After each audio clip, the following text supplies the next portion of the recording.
मायेच्या हळव्या स्पर्शाने खुलते नात्यांच्या बंधात धुंद गबयारेच्याचे अच्छा. संवाद लेखन मी केलं होतं. हां. त्यामुळे त्या प्रोसेसमध्ये मी होतो, पण मी गीतकार आहे असं काही नव्हतं तेव्हा.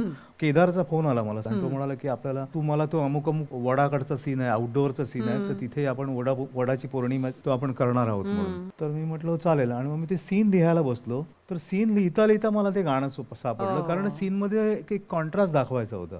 कॉन्ट्रास्ट असा की बायका दोरा बांधतात वडाला, तर त्यांच्या मनातलं त्या श्रीरंगाला ऐकू येतं. तिथे ह्युमर आणण्यासाठी मी एक वाक्य लिहिलं की राजेश बरोबर लग्न होण्याऐवजी विजय सोबत झालं असतं तर अमेरिकेत असते, असं एक बाई विचार करत चालली आणि याला ते ऐकू येतं. तर मला वाटलं की ती बाई एक कृती एक करते आणि तिच्या मनातला विचार वेगळा आहे.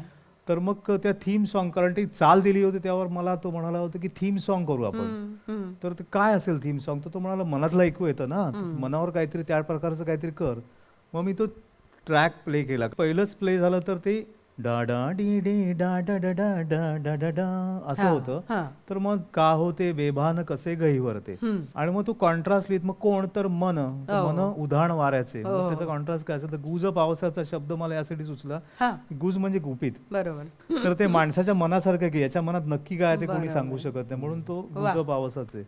आणि ते मला माहित नव्हतं, त्यानंतर इतकं प्रचंड पॉप्युलर झालं आणि आत्ताही कॉलर ट्यून रिंगटोन मध्ये ऐकू येतं. तर आज बरोबर मला वाटतं त्याला 23 वर्ष, 2001चं गाणं, ते माझं पहिलं गाणं, आणि त्या गाण्यामुळे मी गीतकार झालो. उधाण वाऱ्याचे गुज पावसाचे